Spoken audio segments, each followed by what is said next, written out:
What's good, everybody? Welcome to Voice of the Era podcast. Make sure to like, comment, subscribe, and hit that notification button for more content. And also follow us on Rumble, feel me, the last platform for freedom of speech. We will be posting more on there. Yeah, I need to be following the damn page so we can start really posting more content on there for y'all. You feel me? Today we got a new guest out here, man. My boy Scrap Williams. What's good? What it do? What it do? What up, man? Scrap Williams. Follow me on Instagram, man. Scrap Williams _ and also my private page, just Scrap Williams. Yes, sir. Yes, sir. You know the vibes, man. So we out here, man. So today we had this this interview, I say this interview is a bit more long overdue, right? Yeah. We've been planning for a minute ago. You know, things happen, but now we here, man. So we here to make it happen. So I known Scrap for about what, like how many years now, man? You gotta be past 10. Yeah, gotta be past 10, man. I ain't gonna lie, it's been a while. You feel me? I know him through my brother Maury. You feel me? So they childhood friends to college to brothers, man. You feel me? Word, man. Shit's been different, man. Yeah, It's a nah, long it's been time, real. man. It's been Thanks, real. sophomore year, high school. It's been Something like real. that. It's been real, man. So, what I want to talk about today is more so about your music, right? So, how you got into music, like what inspired you to specifically get into it, and then from there on, we could go into like your upbringing and stuff like that. So, what was like? How did you first get in tune with music? How I first got in tune with music, I used to work at this place downtown, and one of my friends that was there, Yeah. he did music. But at the Mhm. time, I'm like, it's probably like 2014. At the time, I'm like, nah, I wasn't really fucking with it. You know what I mean? But like as a kid, I would always, you know what I mean, try to rap or sing around the crib or whatever, but Yeah. never nothing really too serious. But when I seen him doing music, he took me to the studio the first time, and then I remember I started to hear stuff, and I'm like, yo, hold up, like maybe I can do this. Mhm. And then I went, I just, tried certain things myself, and then when I initially heard myself, I was like, oh shit, I don't sound too bad. So Yeah. I said, nah, I'm gonna just keep pursuing it. And then, here we are now. Nah, that's crazy. So how did it come about when you was doing like your first song? Was thing Did you ever have like a roadblock when it came to like writing your songs Oh hell yeah. and stuff like that? Like Hell yeah. how did that come about? In the beginning, right? Like when I first started making music, like I couldn't write verses. Yeah. So like I would just do the chorus, right? And then I would have the producer make the beat around the chorus that I just laid. Yeah. And then I would go home for like a week and try to write the verse. Yo, dead serious, bro. Damn. So that's how like people say that I record backwards, Mm-hmm. like because I would go in without a beat, like a cappella, and just lay the chorus, and then have my producer at the time make the beat around the chorus that I made, and like it's almost like I would like kind of like co-produce it. Like I would be like I ain't pressing none of the keys and nothing like that, but I'm telling him like, yo, I like this sound, keep that. You know what I mean? Make a drop here. You know what I mean? Yeah. Make the hi-hats hit a little louder or take something out. You know what I mean? So, just things like that. Yeah. Now I know usually with a lot of artists that's what happens whenever they write in like their first song. What happens is they can make a hook, but what happens is they basically reach like a block whenever it came to like completing a verse, or even sometimes if they write a verse, then they reach a block when it comes to writing the second verse. So they be taking time with a lot of artists. With me, what I used to do, because before when I used to like freestyle and shit like that, I just get on the beat and just start freestyling. I'll start mumbling, humming. Once I start humming, I feel the tempo. I'm like, all right, this is it. Then I just start going with that, and then I just start punching in. So whenever, like, let's say I will write something and I can't finish it, I just go in and I just start punching in, just freestyling over it, and then it will keep going. It takes mad time though, in the sense where sometimes when the producer got to cut, chop, back, go back up, repeat again, chop it, and then do that again. But that should just be flowing, bro, and that should just be going. The thing I've learned is that like it takes time, like with Yeah. anything. You know what I mean? So like for me to get to the point I am now, where I could, you know what I mean, drop of a hat, I could just rap top of my head no matter what. You know what I mean? It's like that takes time. Yeah. Like in the beginning, like I wasn't able to do it. Because I didn't necessarily have that confidence. Mm-hmm. You know what I mean? But after a while, and like you just keep doing things. Like reading helps. Like when you read, or like what I mean, just also listening to music, just hearing different cadences and pockets that people get in. You know what I mean? And you just make it your own. That's what it's all about. You know what I mean? I feel like art is always taken from somebody, but like when you can make it your own, Yeah. where it's like, yeah, you may have taken a couple of things from a person, but when you can make it you, that's what makes it very, very unique. Because a lot of people, they can't, stay in they lane. Yeah. You know what I mean? Like, it's no friction there. You know what I mean? You can just keep going. But like I feel like when you try to, copy or hop in trends, you know what I mean? A lot of times it don't work. Sometimes it does. You know what I mean?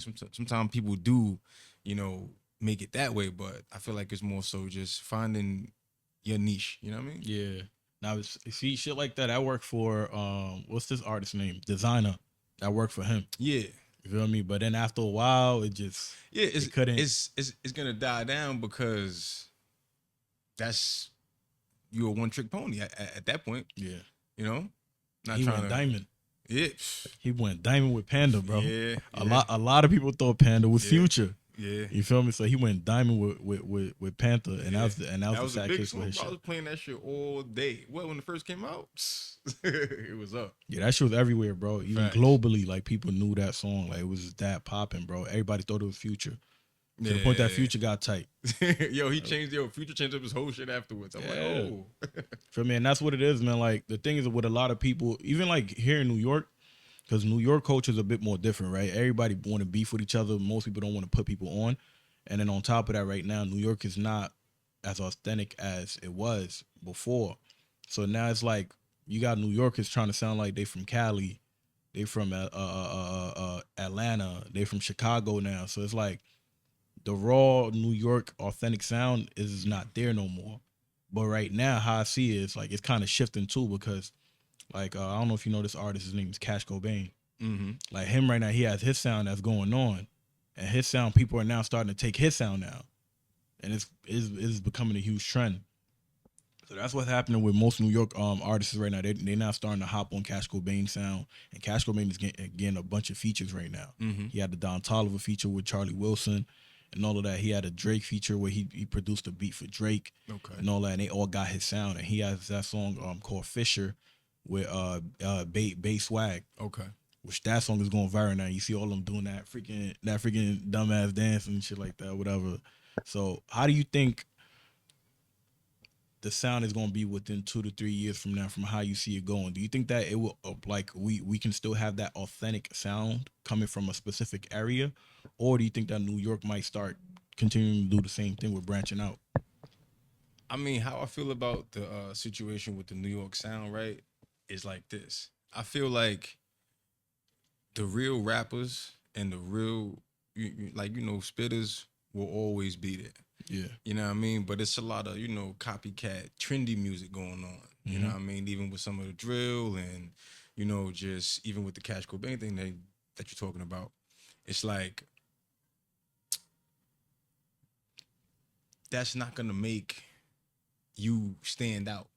You know what I mean? Mm-hmm. And it's like, at a point, people go through all type of trends and changes with music and what they like to listen to, but what always lasts is rap at its essence. It's rhythm and poetry.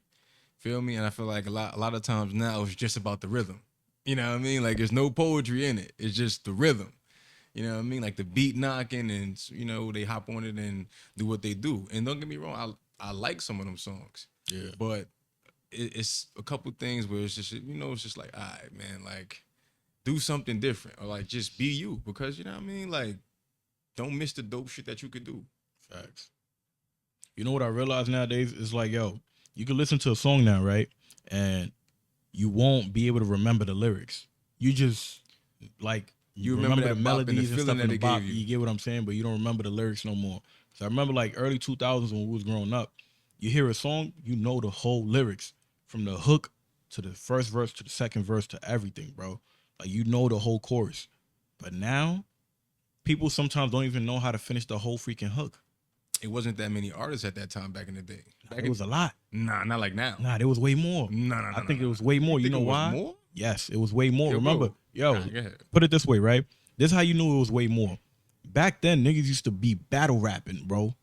Heavy. True. Even in the lunchroom. True. You get what I'm saying? On the corner of the block, niggas battle rapping. Everybody could rap. Everybody knew poetry, bro, in some sort of way.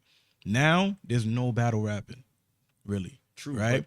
Nobody's like on cafeterias doing it's like everybody's to themselves now. Everybody's more so uh being worried about being having clout more than actually being talented and practicing their craft. And most of the people that are rapping nowadays, a lot of them not really writing their songs. They're getting references to like reference tracks, True.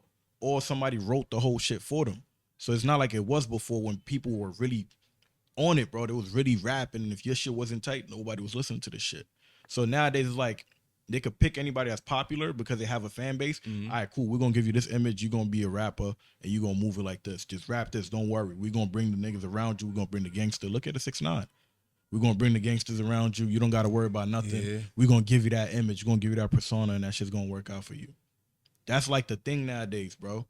Yeah. Feel me? That's why to me I see that it's not more rappers than it was back then. They just wasn't getting acknowledged. They didn't have the platform. Nah, that's what I was saying. Like that. You That's know what I what I wanted to get at. Like what I wanted to get at is like the reason I feel like it's more today is because all you need is a camera and somebody gonna see you somewhere. Like you might not get 1,000 or 10,000 views, but somebody getting 800, 500, 400, whatever 100 you getting, you still got more notoriety than half of the rappers that from back then that was probably better than, you know what I mean, a lot of these cats. Yeah. But, you know, it is what it is because I feel like over time music changes. You know what I mean? Like even what we like sonically.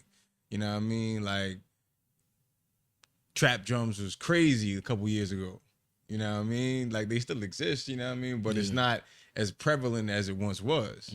Everything used to have trap drums, like what all day.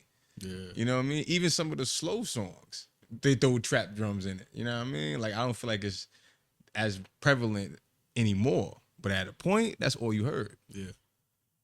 I mean, it's taking a shift with music. The sounds that I'm hearing nowadays, I'm not gonna lie, they don't last. I don't think they're like everlasting sounds. A lot of them are just like you play 2-3 times, it's over. You don't really want to hear it again. Yeah. So it's not like how it was before, where you could listen to like some tracks like the Illmatic, where you could just keep playing the shit back. Like, bro, Snoop songs is lit. You could replay Snoop Dogg's song over and over and over again, never get tired of hearing it, bro. That's a fact. It's just smooth. That's so nice. Feel me? Even the R&B songs, they don't last like they do, bro.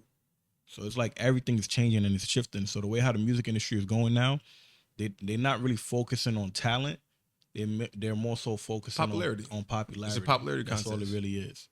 If they could just make somebody look like a star, that's it. And they dump a bunch of them, and a lot of them don't last in the game. And I think this is gonna get worse. Because the only thing that's gonna make you last is talent. Because after a while, you know what I mean, people are gonna get tired of whatever was trendy. Whatever was trendy is gonna die down every couple of years. Every couple of years, it's a new trend. Facts. You feel me? So whatever's trendy is not gonna last. The only thing that's gonna last is originality. You know what I mean? When you got that fan base of people that just rock with you for you. You feel me? Not because you're trying to be somebody else. Yep. You know what I mean? Like that's what I feel like is the, you know, like the most important thing is just being yourself. I feel like so many people, like we see all these things on Instagram and media or TV, and I feel like these things kind of influence the way that we even view ourselves in the world. When in all actuality, these things aren't even really real. These things are like propaganda just put out to make you think a certain way.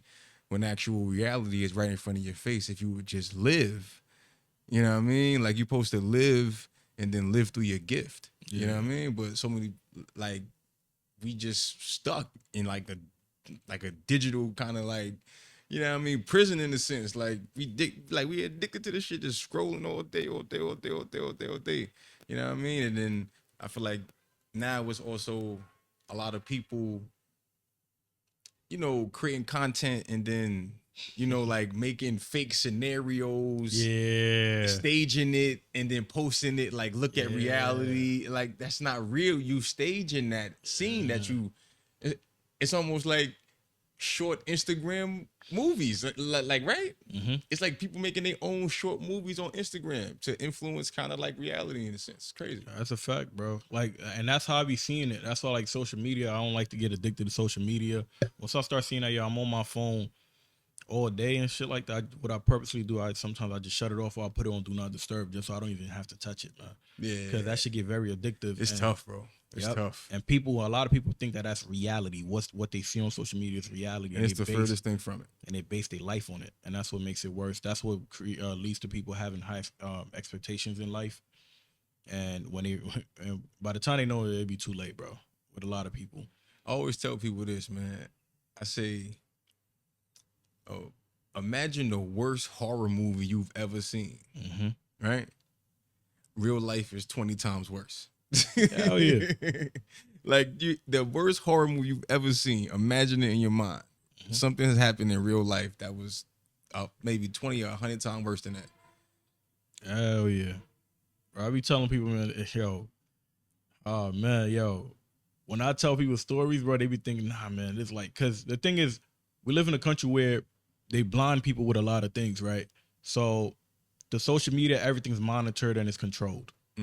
Like, regardless of anything, I know they may say, oh, nah, it's all a platform for freedom of speech. Even when they give you like guidelines or like rules for them for you to do certain things, it's still all controlled purposely.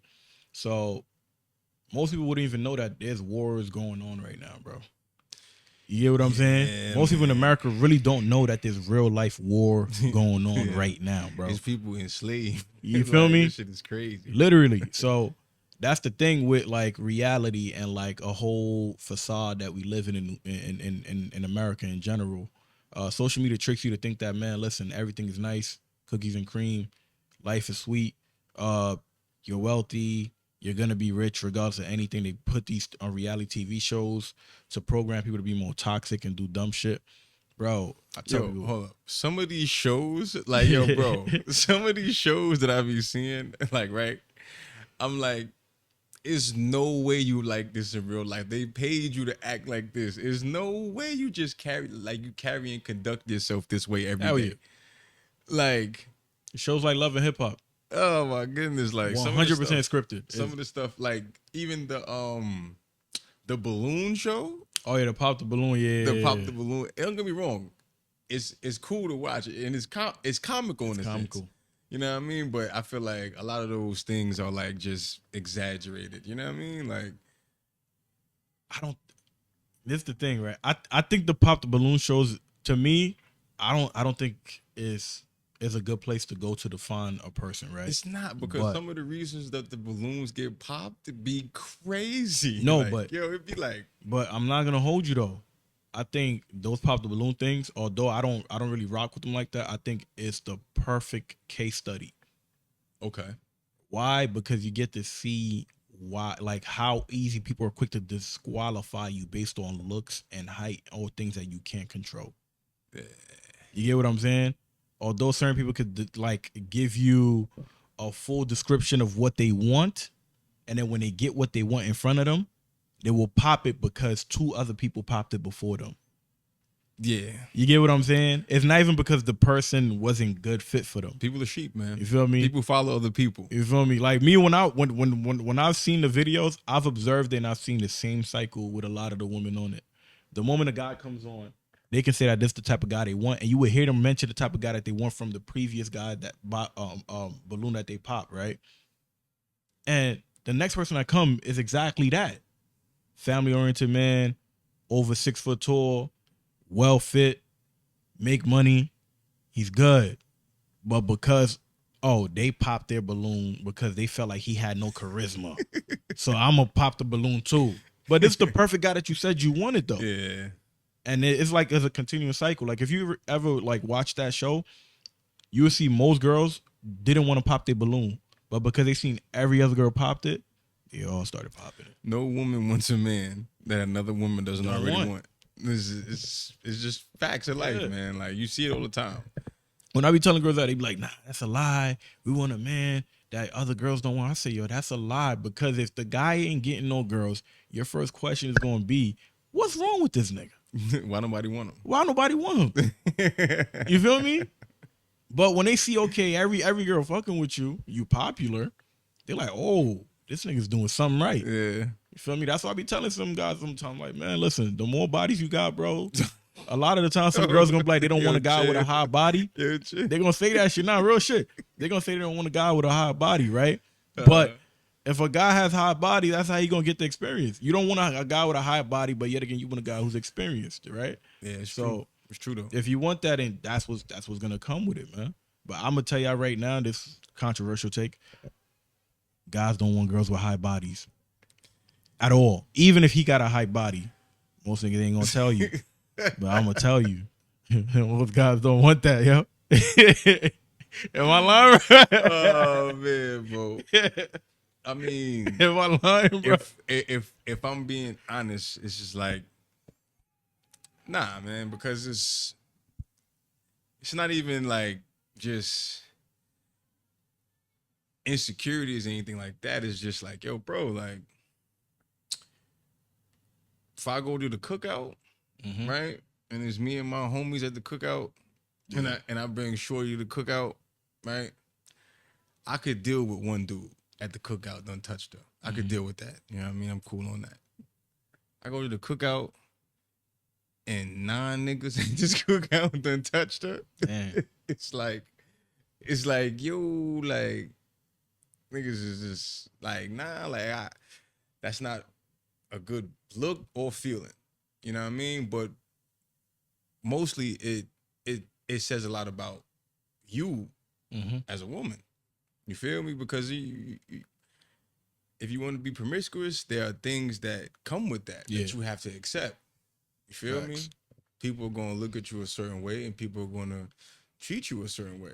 But this is, women are sovereign beings. You know what I mean? They could do whatever they want. It's your choice. But it's just like, like just a bunch of bodies, like skeletons falling out the closet. Like you open the closet and just bones falling out. Like nah. You know what I say? Another short way to say it is, women value experience in men, and men value inexperience in women. Yeah, you feel me? And that's and that goes with like a car analogy. Would you rather have a car with low mileage? Matter of fact, put it this way: would you rather buy? You hear kids? Oh yeah, they're playing out there. Yeah, I was confused for a second, bro. I could hear that shit. I'm like, oh shit. But yeah, so like that's like, for example, would you rather buy a car, right? Let's say, for example, a 2024 Range Rover, right? You buying it at full price, right? They have one with high mileage and then one with low mileage. Which one are you picking? The one with low mileage. So why wouldn't you pick the one with the high mileage?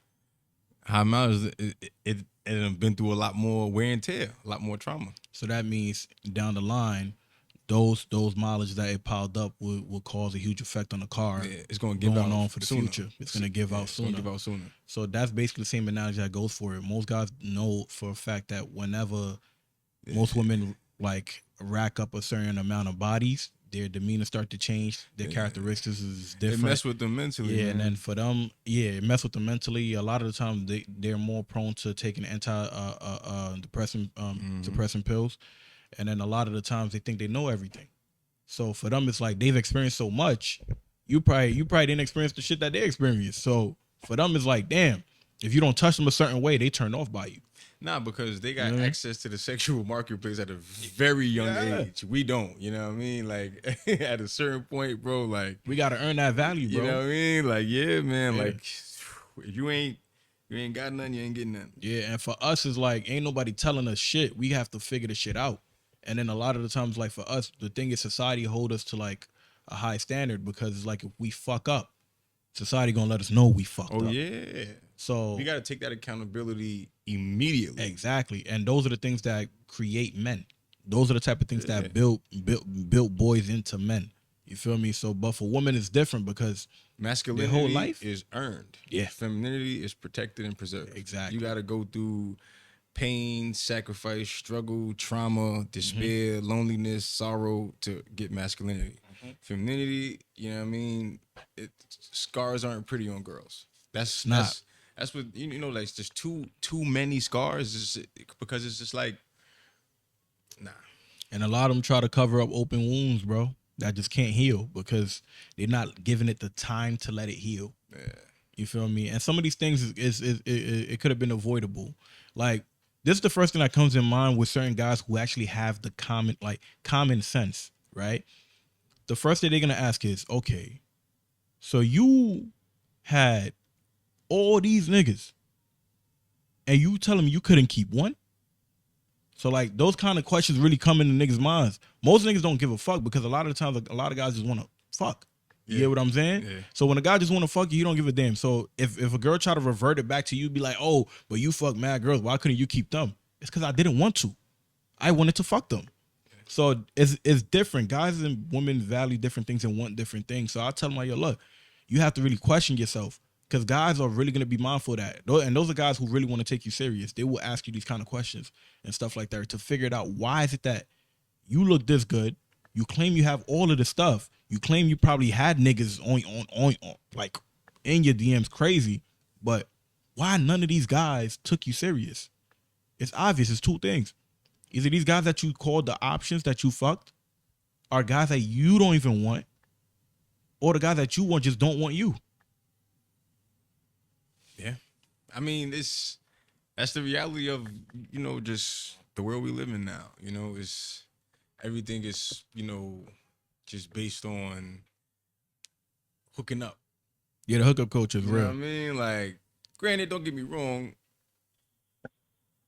everybody's hooked up before. You know what I mean? In this day and age.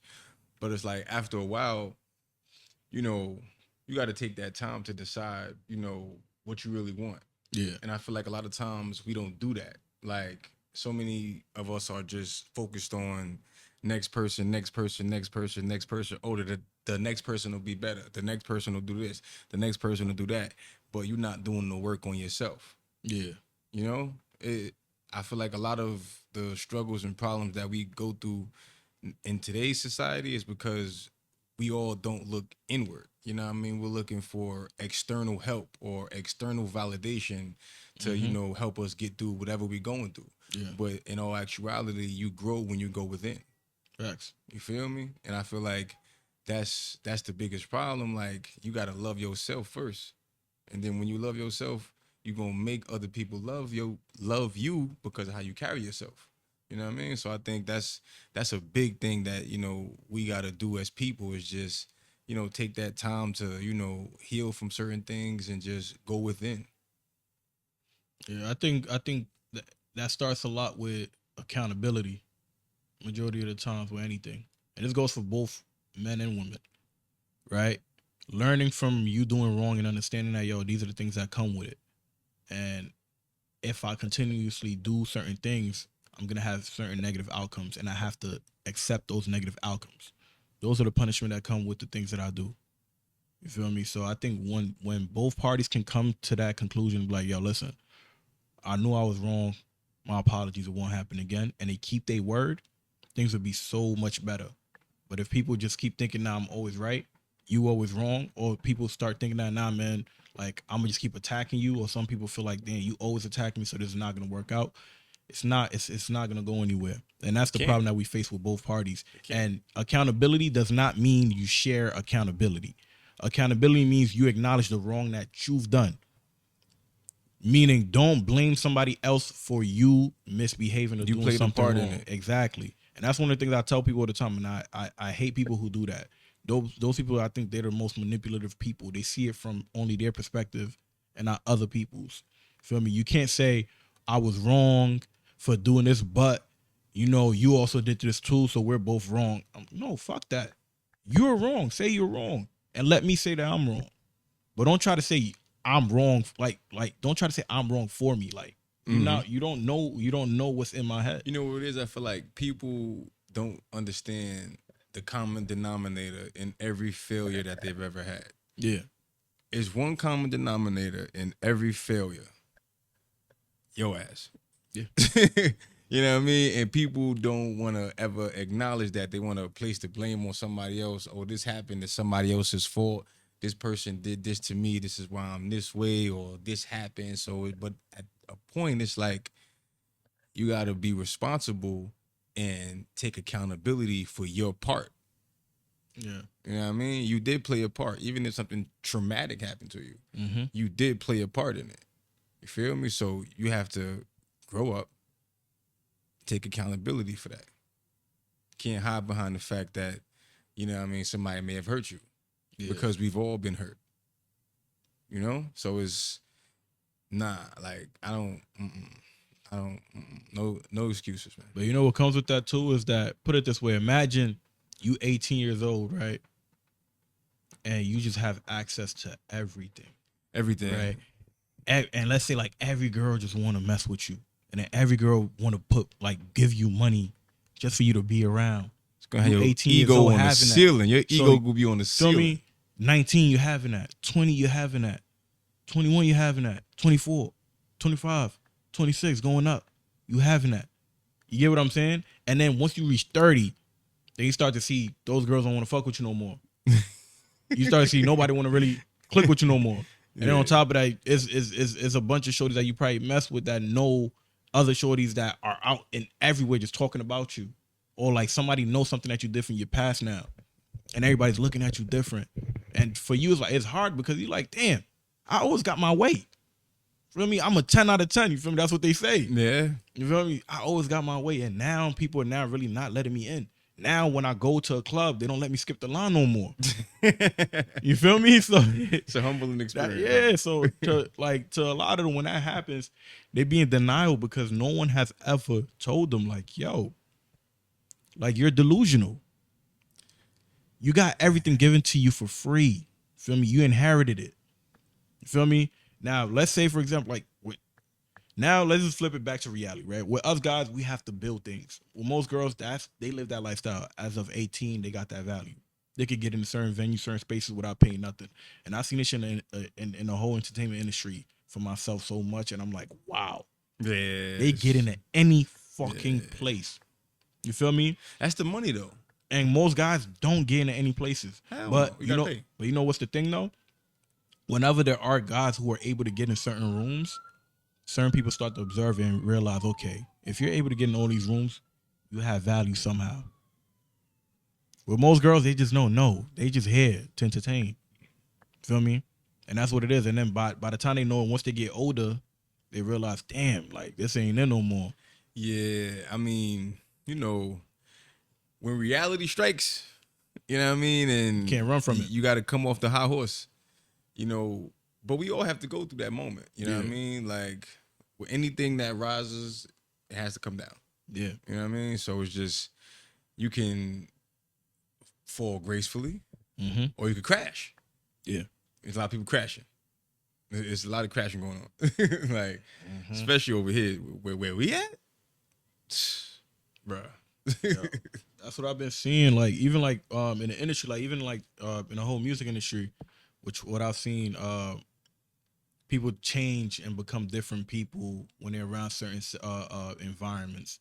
Women know how to adapt very easily to be seductive, to get in certain rooms, to utilize their sexuality and their beauty, to get in set platforms just to like take advantage of certain things. Most men, they have to like just grow into it, because most guys, you can't try to be a pretty boy and get in. It don't work that way. Nah. You feel me? You gotta bring something to the money table. Talks. You feel me? And most men understand hierarchy. So in that aspect of, you go in a room full of people who are talking that have been successful, you shut the fuck up and you listen. You observing, you learning. Because you ain't there yet. You trying to get there. You trying to surpass them at that point. Bro, with the entertainment industry, matter of fact, I want to ask you the question with it, because this is what happens when you do music. When you get the clout, it get the shorties riled up. So it'd be like, how do you handle those kind of situations, right? Where you can like try to differentiate the girls that like you from the girls that are just into you because of the talent that you have, and they see that you can go somewhere big, and because of that, they would just want to like hop in as a gold digger or something. It's, you know, more so just, you gotta study the person that's, you know, trying to get next to you. Yeah. You feel me? It's like certain things, like if somebody really rocking with you and somebody really, you know, care for you, they're gonna show you with their actions. People can say anything. Yeah. You know what I mean? I could sell water to a whale, bro. I'm a salesman, hustler. This is what I do. You know this. You've seen this firsthand, hustler. So it's like you have to show and prove. Mm-hmm. You know what I mean?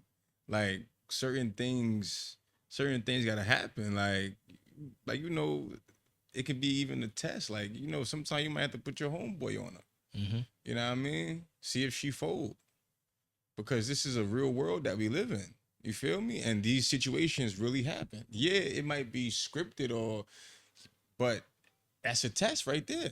Yeah. Just to see. Like, if you really rocking with me, all right, cool. My homeboy get girls too. Yo, see what's up. Feel me? Yeah. That's something simple like that.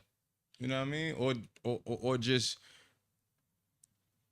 checking in on her relationship with her parents. Yeah. Like, if a chick ain't have no father, I'm good.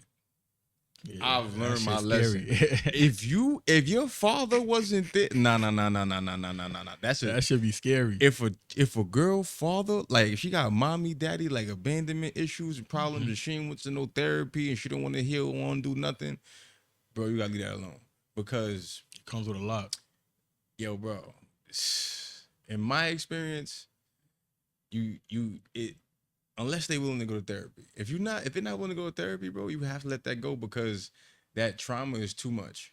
Yeah. That's why they be drinking. So, like, drinking, always wanting to party. You know what I mean? Always using all these outside things to not have to deal to not have to deal with what really happened. Yeah. You know what I mean? And it's just like, nah, you can't go through life like that, because then we get in a relationship. Now you putting those stresses on me. Mm-hmm. I didn't do that to you. Feel me? Even though we all got shit. Yeah. But it's like, if you ain't got your mother, your father, is something missing there, you at least have to go to therapy, because that's going to arise so many different problems in our relationship down the line. Yeah. You know what I mean? With codependency, abandonment issues, you know what I mean? Real shit, like real relationship shit that people don't talk about. Like, you know what I mean? Like, I done been with a chick before. She couldn't even go to the store by herself. I'm like, yo, what was you doing before I was here? You wasn't eating? like before I was here, you wasn't eating? Shit. Like, you feel me? Like, nah. Like, we ain't doing that, because I got things I got to do in my life. I'm a very busy individual. Yeah. So it's like, you got to be able to move by yourself. Gotta have a hobby. Got to have something to do. Like, gotta have a hobby, bro. Yeah, I think it be the girls that be always saying they bored, that be the ones that do a lot of like sneaky, like toxic shit. Yeah. Because they've experienced so much stuff that it's like they've created a dopamine for themselves. Mm-hmm. So now they need to get that high again from something more extreme than what they had before. Like, they're literally, to me, I think they're addicts. Yeah. So a lot of these so chicks go on vacation broke. Exactly, bro. That is crazy. Like, they going through it, but they have that high and they don't know how to go back from it. So that's what happens with a lot of them. Like with me, whenever we was either like touring around, or whenever we was like in like certain clubs that we were involved with, doing events and stuff like that, how I always differentiated them was based on how they treated me before we came to the specific area. And stuff like that. Like me, I don't brag. I don't tell them what I do. I just be chill and I be quiet and I just observe the room. I just read the room. And in most cases, sometimes even when we get a section and stuff like that, me and my boys, we get a section. Those be the best time for me to like piece out which one is a good fit and which one is not a good fit. Which one is a good fuck, which one is not a good fuck. So a lot of times I like to we all get bottles. I always like to keep the Henny. I put the Henny there. Nobody touch my bottle. Leave it there. And then I just watch as these freaking termites, parasites, termites, yes, parasites, yeah. As these parasites walk by. Hold on, no. As these parasites walk by, okay, into the section. You feel me? And I just observe how they act, how they start, boom, boom, boom. And a lot of times I like to just be quiet. I'm chill. I'm never in a scene popping up. Oh yeah, I'm that nigga. No, I'm not that nigga. I'm a regular human being. Yeah. I walk around, just chill. And I just wait for one of them that's going to be touching my shit without my permission. And everybody observe, they just watch it. I let them pick the cup, pick the ice.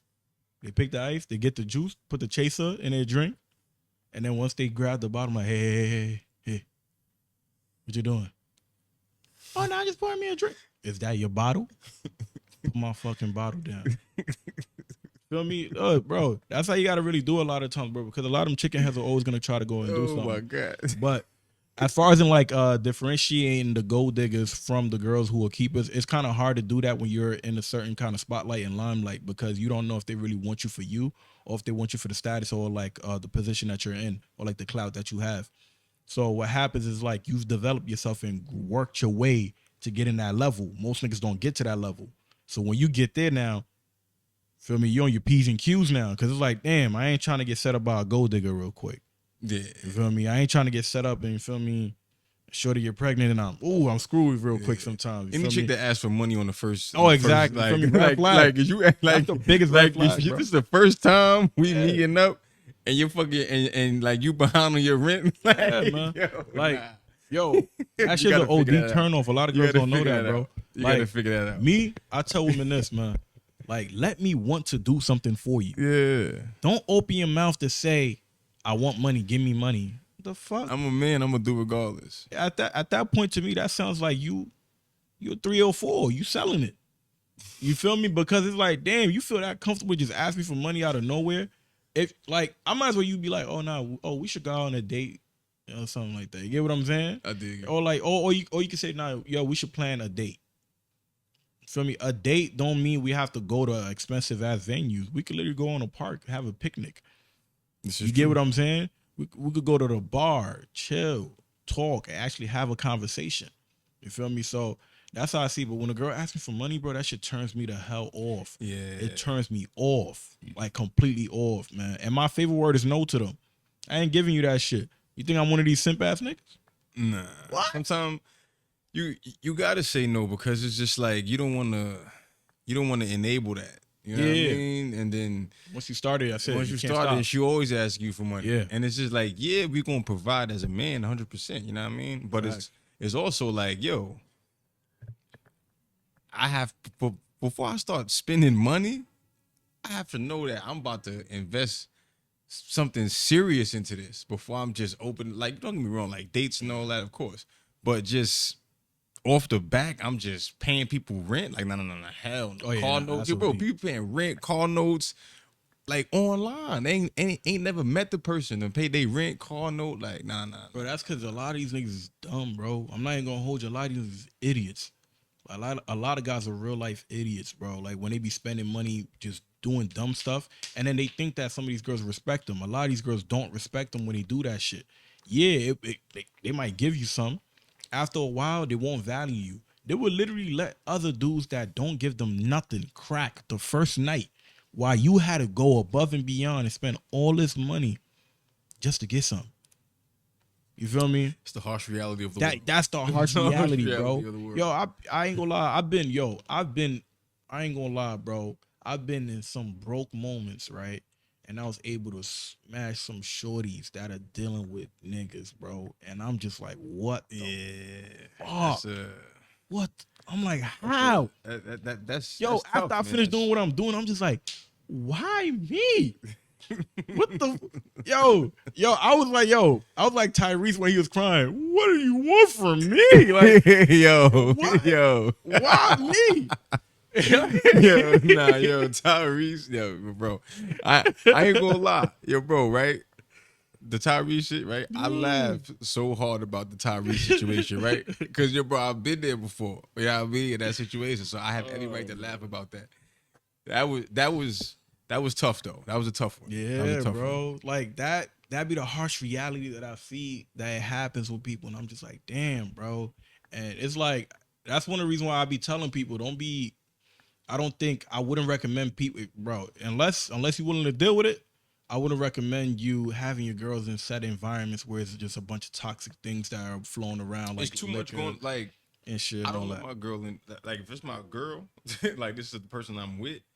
I don't want you in the club every night. Like, come on. If you're going to go to the club every night, you don't need to be with me. For what? I'm not going to the club every night. Yeah. I got things I'm trying to actually accomplish in my life. Hell yeah. Like, what am I going to celebrate?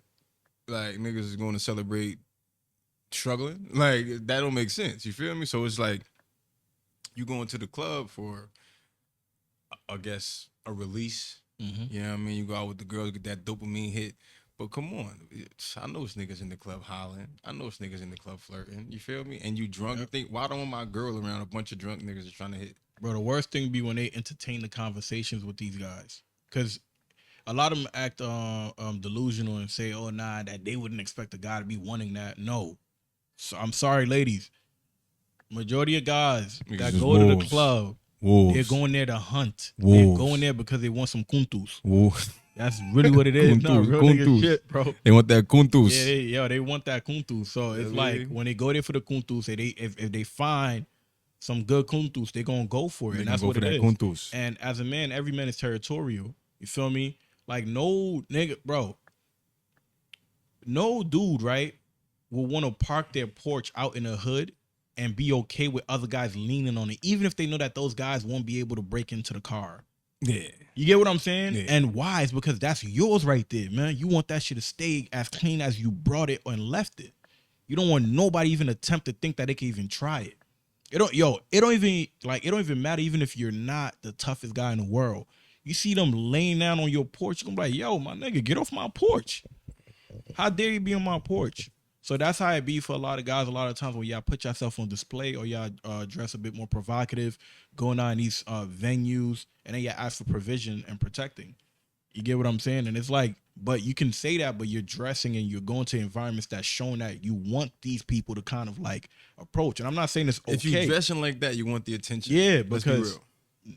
a lot of guys don't sexualize y'all. They sexualize y'all when y'all sexualize yourself. Yeah. When you wear a certain kind of outfits, you behave a certain kind of way, you doing certain poses, you poking your ass out all over the place. Feel me? And then aside from that, you got the umbrellas on. You get what I'm saying? Yo, real shit. From the 12, oh my God. 11, Yo, 12, 13, Yo. going Yo, down to the chill. 5, 7 threes, Chill, bro. bro. I'm telling you, Oh bro. my goodness. Yo, if you really think about it, bro, when that's really what it was made for. And most of them don't even know that. Not real shit. I feel you, bro. That ass, bro. I feel you. Lashes was literally made to hold ejaculation from men. You get what I'm saying? That's the sad reality, bro. Yo. And a lot of them don't know. They be wearing a bunch of big lashes and all that, not knowing, damn, man. She got the real umbrellas right there. Yo. Yeah, I'm saying. Yeah. Nah. Yo, on God. Oh, yeah, you Yo, Google this shit, bro. Yeah, bro, you gotta chill. On bro. God. I understand. If I'm lying, I'm flying. Yo, on God. Yo, where's my mother? This guy is crazy. Yeah, bro. So, I'm telling you, man, like a lot of these things, bro, I'm not gonna lie. Even we see like long nails literally represents sex work. Most people don't know that either. Yeah. Long nails represent sex work. That's why even me, when I'm dealing with shorties, I don't deal with shorties who put long nails on. If you see any shorty I ever been with, you never seen them with long nails. And it's not even me telling them. I just observe. I'm like, okay, she's not a long nail kind of woman. Good. This is something I could deal with. She's not a girl that just changes her hair color 24/7. Good fix right there. She's not a girl that would just randomly cut her hair out of nowhere. Good fit. Because a lot of the times with these stages, is like these things, when these things are going on, that's when a lot of the times those girls are going through different stages of life. They're probably dealing with trauma, or they're dealing with or with depression, or they're dealing with a breakup, or they're dealing with their 304 phase. And that's when they go all out. That's when you start seeing them going out more, changing their hair to completely red rainbow colors, starting doing weird piercings. The nose bull piercing and all of that. Yeah, I seen a lot of nose bull piercings. You feel me? And then wearing the chokers and all of that. That's when you realize, whoa. Yeah, the chokers be a little crazy. Yeah, and then when you see, anytime I see a shorty just wipe her hair off completely out of nowhere, something going on. I don't care what nobody tell me. She just cut her hair off completely. Something is going on. She's going through something. Yeah, man. What I've noticed, man, is just all this shit starts at home, man. Yeah. You feel me? Like even everything we just got into, bro. Like all this shit starts from just not having that right upbringing. Mm-hmm. You feel me? And then like we get into these spaces where we make these decisions, not knowing that in the long run that these decisions is gonna cost us. Facts. You feel me? As men and women. You feel me? And like Shit is yo. You got some good points though, man. I ain't gonna lie to you. I be seeing that shit forever, man. Like it's bro, it's because for me, I speak I speak of it from two different aspects, right? Yo, I gotta go move that car. Well, I gotta go put word? the meter. It's right in front of the building. Oh, where? Yeah, I gotta put the meter on. Oh shit, man. All right, man. You know what, man? We gonna cut it short. We already did 50 minutes, man. Oh, but we're gonna do the part two. The part two, we gotta have the guys in here. We gotta have Maury and everybody here. Nah, we gotta have Muhammad here. Facts. That shit will go crazy. You feel me? But we're gonna cut this short as a short interview. Feel me? My boy Scrap Williams came through. He did his thing. That's a fact, man. Feel me? Y'all gonna see him back over here again. We gotta direct some videos for him. Feel me? So I did a couple of his music videos. We got a couple of new ones coming up, so it's gonna be crazy. So stay tuned for his latest EP. All Survival mode. Survival mode on the way. EP, man. Scrap Williams. Survival mode. Survival mode on the way. So make sure y'all follow him. His IG is gonna be on the bottom. Feel me? So make sure to like, comment, subscribe, and hit that notification button for more content. Peace. Voiceover ever, man. Yes, sir.